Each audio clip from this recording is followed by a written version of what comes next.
Hi, welcome to this week's Founders Office Lunch and Learn. Today, Candace and I are joined by a very special guest, Andrea Albright. She's the founder and CEO of Beverly Hills Publishing, a platform built around turning books into authority and business assets rather than just publications.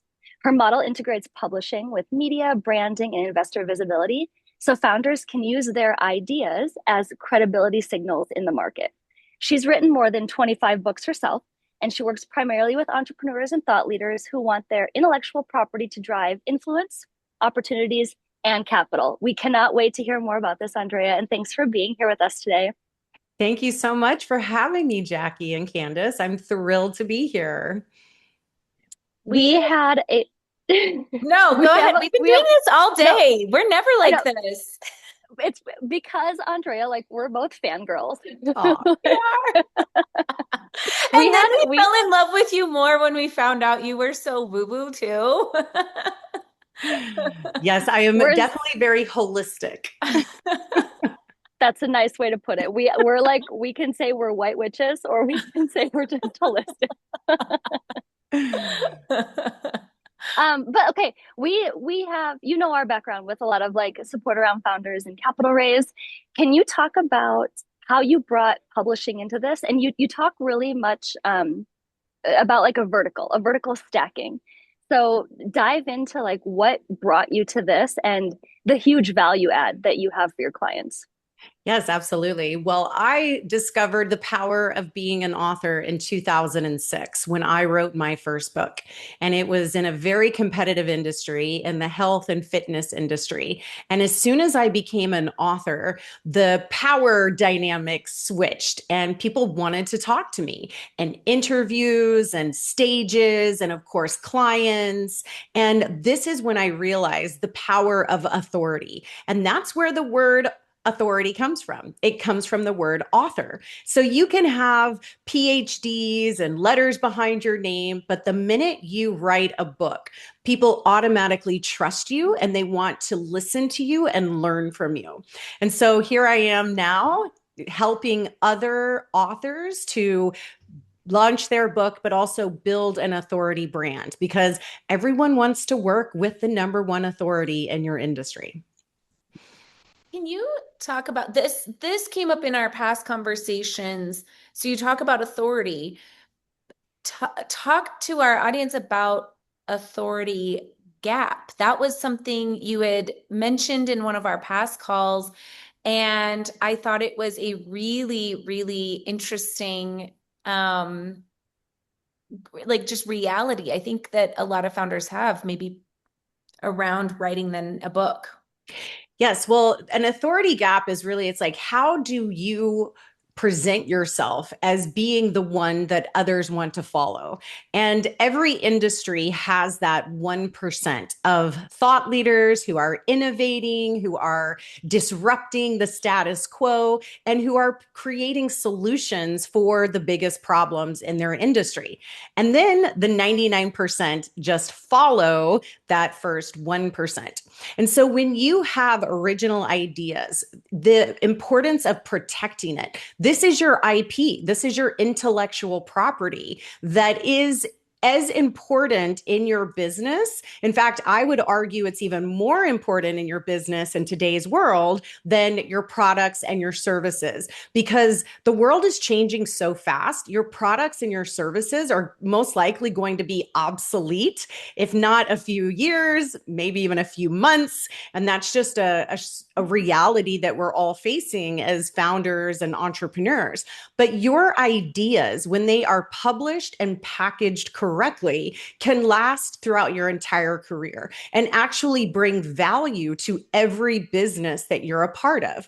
And so when we talk about the authority gap, there are the 1% of thought leaders and visionaries who are always going to protect their authority. And regardless of what's happening in the economy or with technology or with AI disruption, we are going to want to learn and follow the people who have this authority. So if you haven't started building your authority brand, then now is the best time to start. You mentioned AI and that, the potential for services and products being obsolete. I think why is a book different? You're dead on there. It's because there's so much content, right? There's podcasts, there's blogging, there's different LinkedIn posts. You can build your brand so many different ways, but I think you're honing in on like what is so special about a book. Mhm. Yes. Well, books have been around for thousands of years, and your website may be obsolete in 6 months, but a book is a form of media that will last beyond you. And throughout history, we've looked at books to guide us, to serve us, and even to teach future generations. And so, this is why publishing is protecting your IP. It's putting a stamp on saying, this is my story. These are my ideas. I'm sharing it with the world at this time and place. And it really is a combination of creativity because, yes, it's creative and it's innovative, but it's also legal. The United States of America has the strongest copyright protection laws in the world. And so, as a publisher, I have founders from all over the world who want to publish with me in the United States because their intellectual property will be protected under the copyright laws. And so, publishing is the only way to document your original ideas and to protect your IP for generations to come. And it's also just really cool to know that your legacy will live beyond you. And you never know who is going to read your book at what point and where. And it's a really very, I would even use the word spiritual, something that's bigger than you, that's more important than you. And it even has a longer lifespan than you. And so there aren't many other things in our life or in our culture that have this kind of impact on your present self and also your future. I love that. And I have to say, going back to like Jackie's question about AI, it makes me think like I run it, we talk to a lot of people, right? And everybody has a podcast, us included. We do. Yep. Um, and so there's all this content out there. I tend to find books more credible. When somebody says they have a book, I immediately assign more credibility to that person than I do to a podcast. Um, and so I can definitely see the value of books. Obviously, I purposefully took this in my library today because I love books. The sun is Beautiful reading the library. heck out of them. But Gorgeous. I'm a lover of books, so I see the value. I do wonder, and we've talked a bit about this. There's a lot of mistakes that can be made when publishing a book, though. And a lot of founders, they've published a book, and maybe they didn't get the results they wanted. Why is traditional publishing maybe not serving founders? And maybe, I guess, why do few founders turn their books into a real like asset for them? Mhm. Well, this is why I started my company, Beverly Hills Publishing, is because I cracked the code on how to turn your book into the number one business asset. And that means it's across all media. So when you write a book, when you publish a book, now you get access to TV, podcasts, stages, radio, and there's no other form of medium that has that level of respect, as you said. I think it's also because we know what goes into creating a book and the importance and the time and the consideration. It does take energy and effort to really crystallize and distill your thoughts and your ideas so that you say, okay, this is what I want to share with the world. And I always say, like, start with your book because the book is what's going to accelerate your authority so much faster. And when people want to go deeper, they want to learn more from you.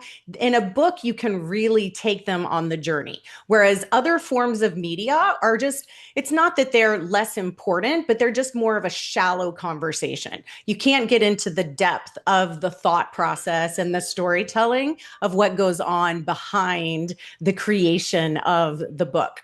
And so I actually created a disruptive business model because so many authors were not getting the results from their book. And I'd love to share it with you. Let me just share my screen here. Can you also, while you're pulling that up, Andrea, Yeah. when you say they weren't getting the results they wanted, can we be really specific? We had a question in the chat about capital readiness. Mm-hmm. Can you draw that link for the audience between having a book, having the credibility, and why that directly leads to capital readiness, and the inverse of that, right? If you don't have credibility, how that can impact your ability to be capital ready. That is a perfect segue to what I'm going to share. So, this is the vertical disruption business model for Beverly Hills Publishing. And after speaking and interviewing thousands of authors, I realized that the publishing model was broken. Traditional publishing just gets you a book, and the publisher says, here you go, there's your book, and now you go and promote it. And then the author is responsible for all of the marketing, all of the PR, and just getting the book out there. Well, that's a broken model because if you're trying to market after the book is published, it's already behind. You want to market in the very beginning. You want to have a strategy of how is this book going to impact your audience, and if it is going to capital for investors, and also how are you going to use this book for your bigger goal, for the goal of the business. And so this is why I created this model of we need to understand that the book is your number one asset. And if you skip steps or if you try to do it with multiple firms, then it's a disjointed approach and it's never a cohesive strategy inside of one firm. And so this is why we start with the foundation. The foundation is the publishing of the book.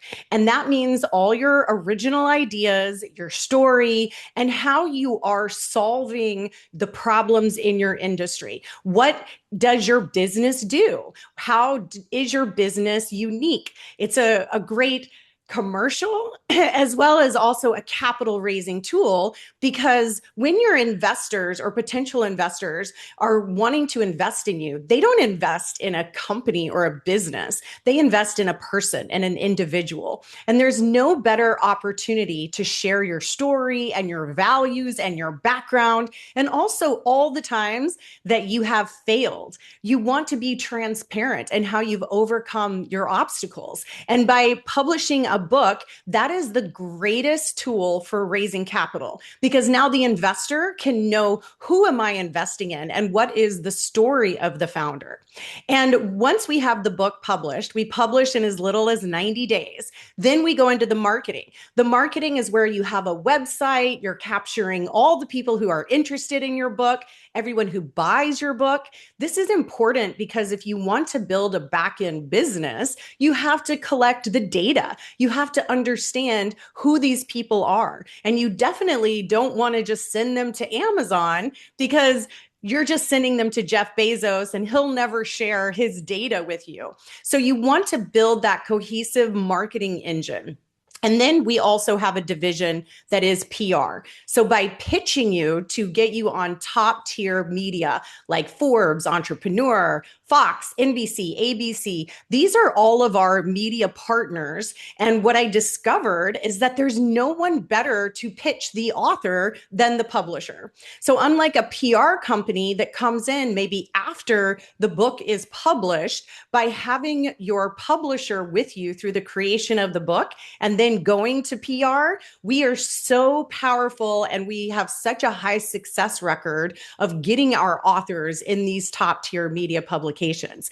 This also goes back to the capital raising because your investors or potential investors get to see, wow, this founder was just on Fox, or oh, wow, this founder is just in Forbes. And so that media is also building your authority. We also It have definitely, go oh, ahead. I'm sorry. Sorry to cut you off. Yeah, just to take this into a very, very real world example from the investor side. Can you imagine, say you've got two companies coming to you at the same time, right? One has a pitch deck and it's a 14 slide pitch deck. And they say, this is the problem we solve. Here's who trusts us. Here's what we're going to do. Here's why we're so great. Here's why you should give us money. Okay. That's one situation.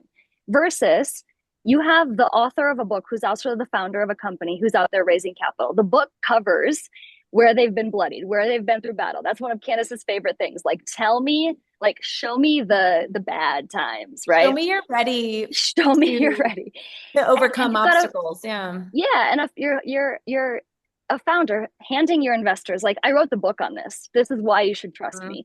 It has a way different psychological impact, not just on credibility but just your ability to deliver and impact change and um like approach things in a really strategic way. It speaks volumes. We've had authors who send their book to potential investors before the meeting ever starts. So that way the investor knows the story and the founder's journey.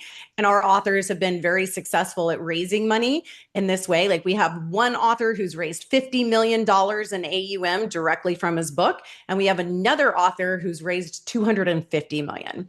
And yes, the book is the number one tool that they use in every investing conversation. Get that book in the hands of every potential investor because that's the greatest way to show I am transparent and I'm a true authority. Right. So that really gives that credibility. And then every time you get featured in the media, send that out. Let them know, hey, I just wrote a LinkedIn post about my Forbes article. And so now they're starting to see that you are truly an authority on the subject that you are providing the solutions for. And so, unlike just a pitch deck or a business model, you have gone really deep into your intellectual property and you're thinking through your ideas on a very deep level. That's why authors are so highly respected in our culture, is because we do take the time to think through things very deeply and how are we going to present this to the world. And we've also been very successful. This fifth rung of the vertical is turning the book into a movie or a TV series or a documentary. And this is where it gets even more exciting because the book now can go across all forms of media. And having your story being shared in these mediums is very rewarding, very fulfilling. And it's a way to, again, just reach a bigger audience and also prove your authority at the highest level. And all of this is about creating capital. And of course, capital is so much more than just writing a check. This kind of capital is influence, relationships, networking, stages, even media. Capital comes from this strategy in many ways. We want our authors who are truly evolving their industry to be able to have access to everything they need to keep evolving. And this way of publishing, no other publisher is doing it. This is why the traditional publishing model is broken. And this is why so many authors fail at getting their book out to the world and making the biggest possible impact with their book because they don't think about the book as a business and capital raising asset. So hopefully this approach has opened your eyes. And if you can take this approach and this strategy from the beginning, you will be in that top percentile of authors who can build a multi-million-dollar brand from your ideas. How exciting is that? Well, and you've helped your clients raise over $500 million as you have here on the screen. Can you walk us through? I love this strategy. We've talked a lot on this about our 6 C's of storytelling, and a book's really going to give you a lot of room to be able to do that, to be able to identify the challenge, the idea, the champion, the change. It adds the credibility, which I think is so important. Um, so, can you walk us through, though, maybe an example of how a book actually opened the door? So, how is this book the founder's most powerful business asset when they're walking into one of these meetings? Yes, I will give you an example. One of our authors, his name is Sal Buscemi, and he had actually published two books before he partnered with me, and those books didn't go anywhere. And they were also very big name publishers, which I talk to authors all the time, and one of the big five publishers, and everyone just assumes they're going to be famous and they're going to have all this support from their publisher, but the publisher doesn't do any marketing or promotion. That's up to the author. And so the author's book just never goes anywhere. And when he came to me, he said, I know that I have something in me that I want to share. And so we took the time to really get into the core of what he wanted to have the result of the book. And I created a term, which is also very important for the marketing. You want to have a hook in your title. And I created the term investing legacy. No one had ever put those two words together before, believe it or not. And so we went and we got the URL.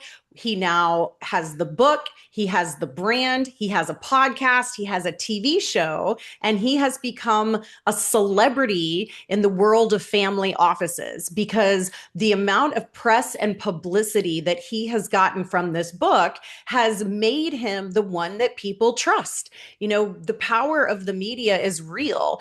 If you're on TV and if you're featured in CNBC and on Yahoo Finance and your thoughts and your ideas are being published by these credible publishing powerhouses, that's when your brand is solidified as the authority. So he's the author who sends his book to all of his potential investors before the meeting. And he also goes to every single event with a backpack full of books, and he signs and autographs and he hands them out. He does not hand out business cards. He hands out books and he takes pictures with his book, and you have people signing the book. And so he understands that you need to make the book the event. You know, being an author is a really big deal. And so you want to share that success and you want to share that buzz with as many people as possible.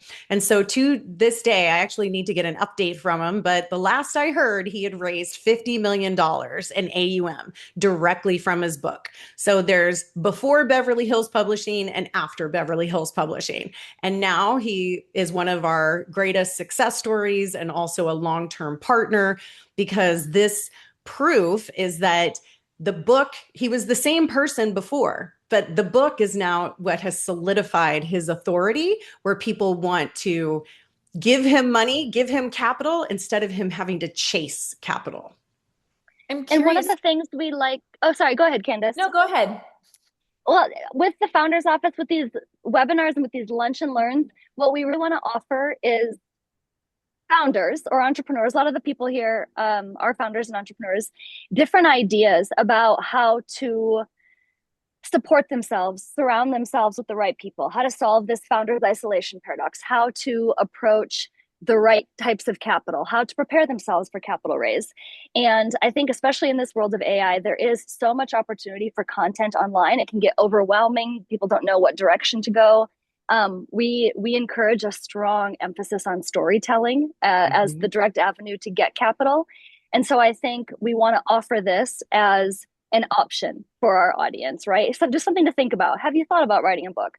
And it can be very daunting, very overwhelming. The last thing any of us wants is another book on the market that just looks like a chat GPT iteration of, you know, the chat GPT, the standard output. So for long question, for a founder that may be interested in considering this, what's the first step to kind of jump that hurdle and make writing a book, a quality book, like their business asset? What's the first step to make that a reality? Well, I always tell authors the earlier you can get support, the better, because many of them struggle with their book. And even before the age of AI, I would meet authors who had been working on their book for years. And if you are stuck and you don't know what to write, then you need to collaborate. And this is why we have a team of ghostwriters and editors. I am very personally involved in the beginning of the book creation because that's where we get the hook. That's where we get the main IP. That's where we really capture what is the goal and the whole publishing and marketing strategy from the very beginning.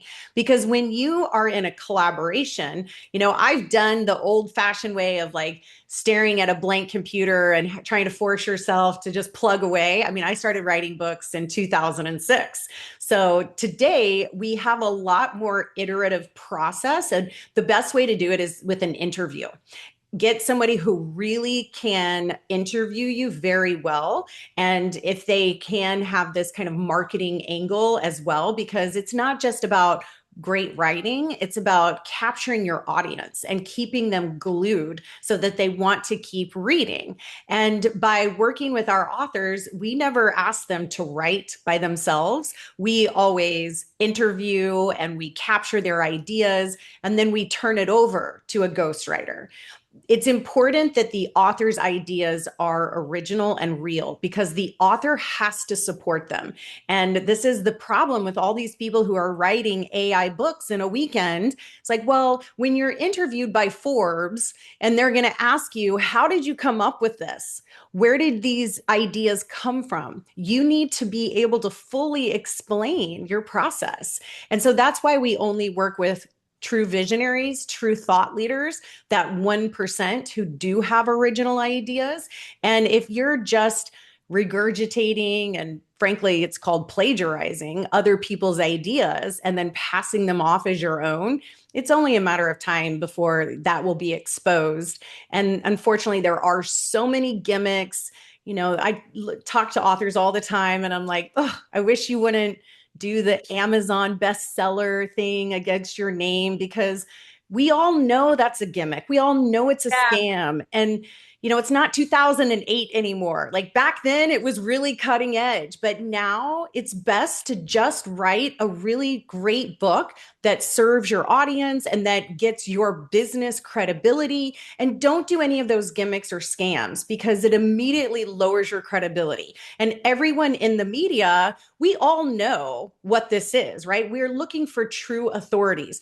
Don't And authority also means authentic. It's the same root. Author, authenticity, authority. Don't present ideas that are not originally yours.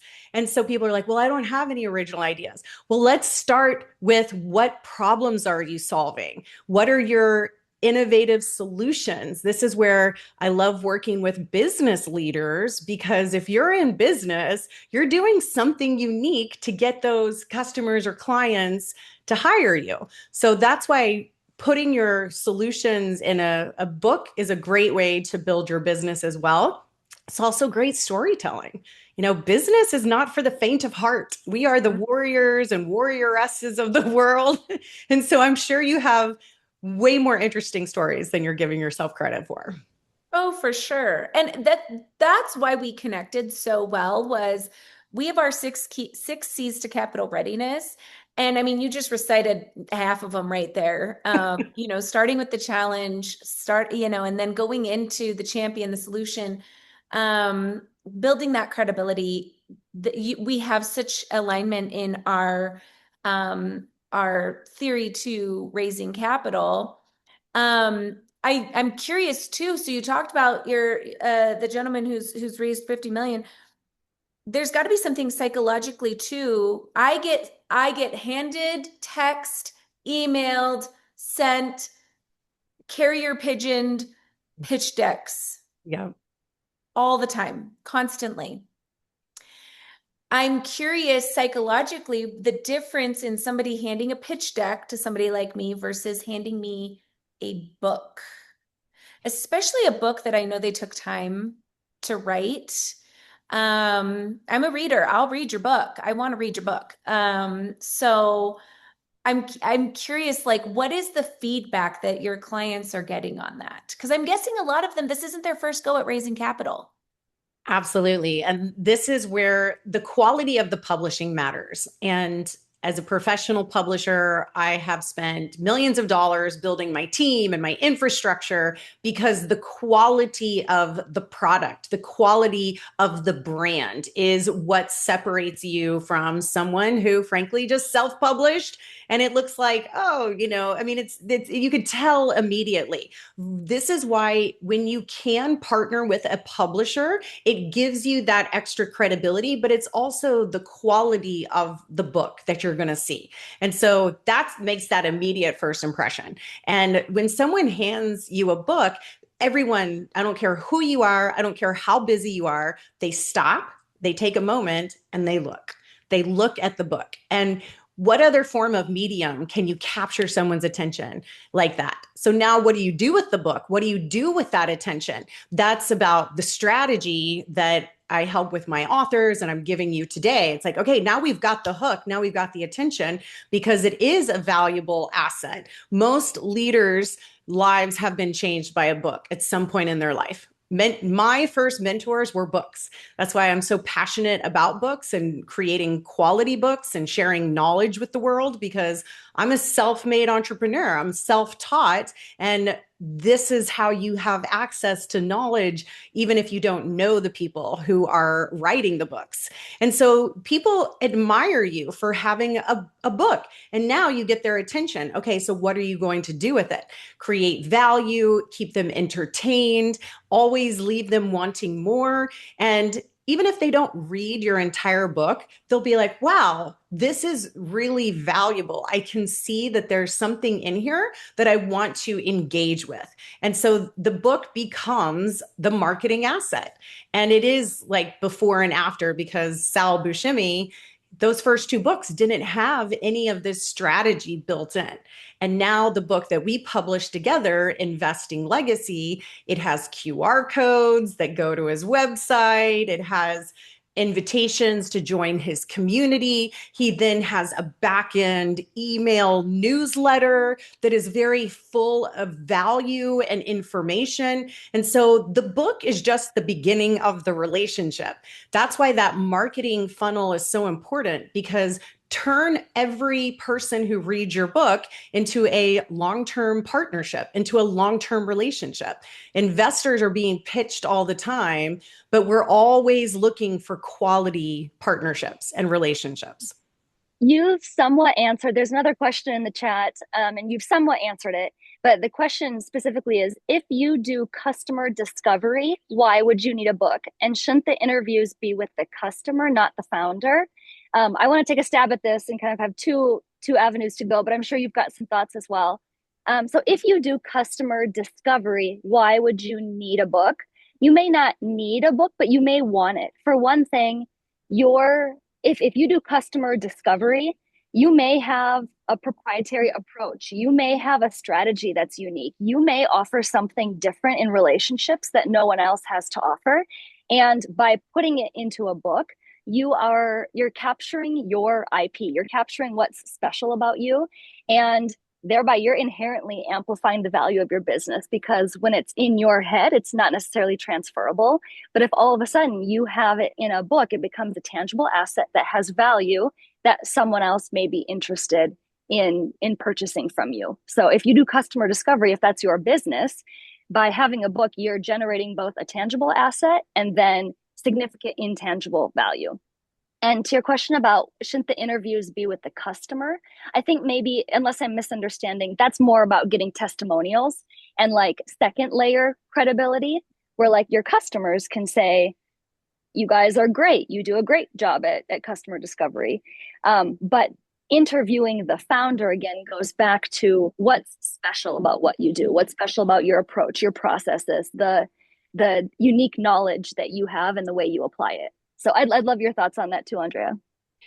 Yes, this is where, of course, every business is unique and every book is unique. This is why I also love books, is that they can serve any goal Mm. that you have. And I particularly like working with founders who are capital ready because I like to publish books with a founder who's ready to attract capital.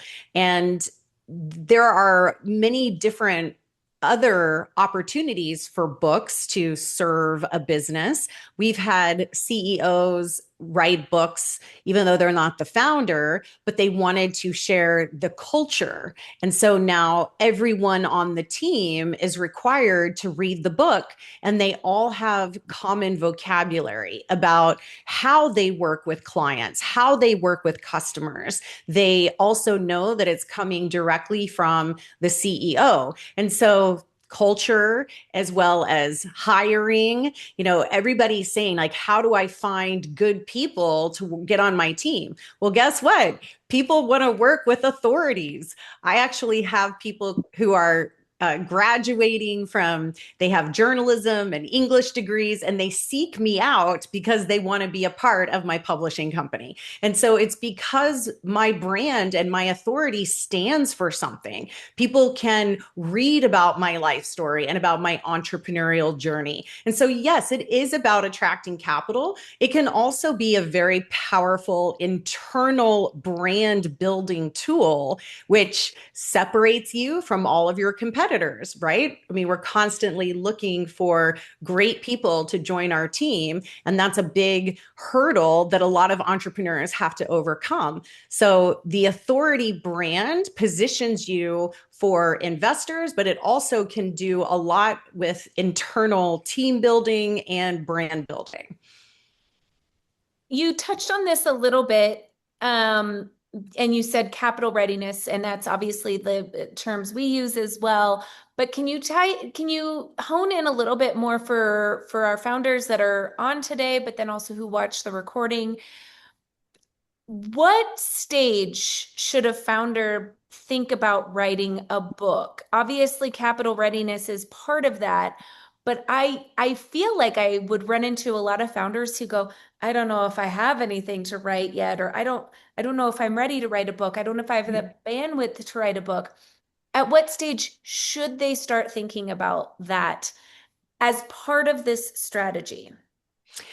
I speak with potential authors all the time, and there is this outdated belief that, oh, once I retire, then I'll have all this time to write my Yep, memoirs. yep.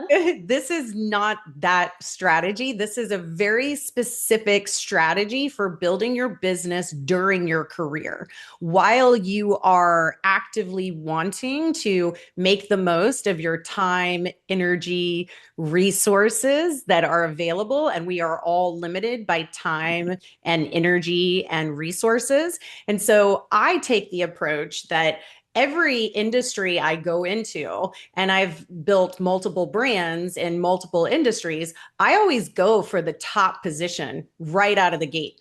I'm taking on the $100 billion publishing industry. I'm not working my way up. I say right from the very beginning, I am going to create the most value in this industry than any other business is creating. And because I'm positioning myself as the authority, that has cut down decades and also millions or maybe even hundreds of millions of dollars. Like, why take the linear approach, which will just give you burnt out, overwhelmed, exhausted, Mhm. and frankly, you may never reach the potential of your vision.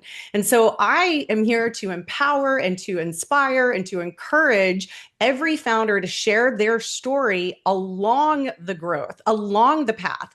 I'm so glad that I started writing books 20 years ago. And you mentioned at the front that I have written over 20 books for my own personal brands. And I write from a very different perspective today than I did even 5 years ago, 10 years ago. And it's like leaving breadcrumbs along the way, along your path of creation. And I'm so glad that I started writing when I did, because I have so much more space in my mind to create and to innovate. there's something that's very liberating when you share your ideas, you share your story, and you know that they're protected and they're published and preserved for generations to come. I mean, the books will outlast me. And so knowing that they are locked in and protected, they have their own life. And again, it's kind of a spiritual experience where Yeah. you are the creator, but yet it's its own thing. It goes off and does its own thing. And so even if it's one book that's in you, tell your story and then use that book as leverage so that you don't have to work so hard in business. That's my approach is how do you work smarter? How do you use leverage? And how do you create assets that work for you throughout your career instead of waiting until everything is perfect? Because frankly, those stories are boring. No Do you one ever wants to go hear about them. revisit your old self? It's interesting. Thank you for asking. So, I did have a group of interns join me last year, and I was like, we're all going to read my first book on entrepreneurialism that I wrote about my path as an entrepreneur. And it was surreal having their Really? feedback and hearing what they learned. And I was like, oh man, I completely forgot about that idea and that concept. And so it is very empowering when other people are using your ideas at their stage of the journey, right? Like, that's what I think is so powerful. When you're a founder, when you are a visionary entrepreneur, yes, we have our own path, which we're meant to fulfill. I also believe it's a responsibility to give back to others. And it's not always about, oh, you're going to get money from them. You're just going to give unconditionally. And it's Mm. a very deep feeling of personal wealth when you know that your story is serving others. I love that. The only thing I can Well relate said. to on that is like opening old journals, which see, but not a lot of value. So, um, Kind of similar to that, yes.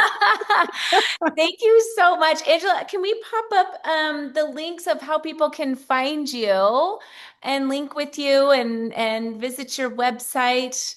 Um, let's see here. It's coming on. It's coming on screen. Um, I think we've got your LinkedIn on here and your website. There it is. Right. So they can learn more about turning their books into multi-million dollar brands. Connect with you on LinkedIn. Um, thank you so much for joining us Thank you. today. This Yeah, was it's a really pleasure. it's always so good to connect with you. I just love how aligned we are in the storytelling and capital raising journey that, we really follow and adhere to. So we're so grateful to have you on. Jackie, anything else before we go? No, I think this is a super valuable conversation. I didn't mean to like hate on AI earlier. I think it's a great tool to expand your thinking and to, enhance critical thinking. So if you kind of want to write a book, but you're not sure, like go to AI and have a conversation with it and be like, here's some ideas. Could I build a book around this? And kind of, yeah, spar, play with that. Start there. I love Thanks, that. Andrea. Thank you, Jackie and Candace, and the entire community that's watching. Thank you for just being so open to this conversation. And I do love our alignment and our philosophical ideas that we're sharing. And thank you for all the ways that you are supporting founders. I believe the more founders Likewise. who are Likewise. successful, the more all of humanity will have our problems solved. So I'm For excited to sure. collaborate for many more things to come. Likewise. Absolutely. Thanks, You guys, Andrea. Yeah. Thank you so thank Thanks, much. guys. you. Bye. Bye.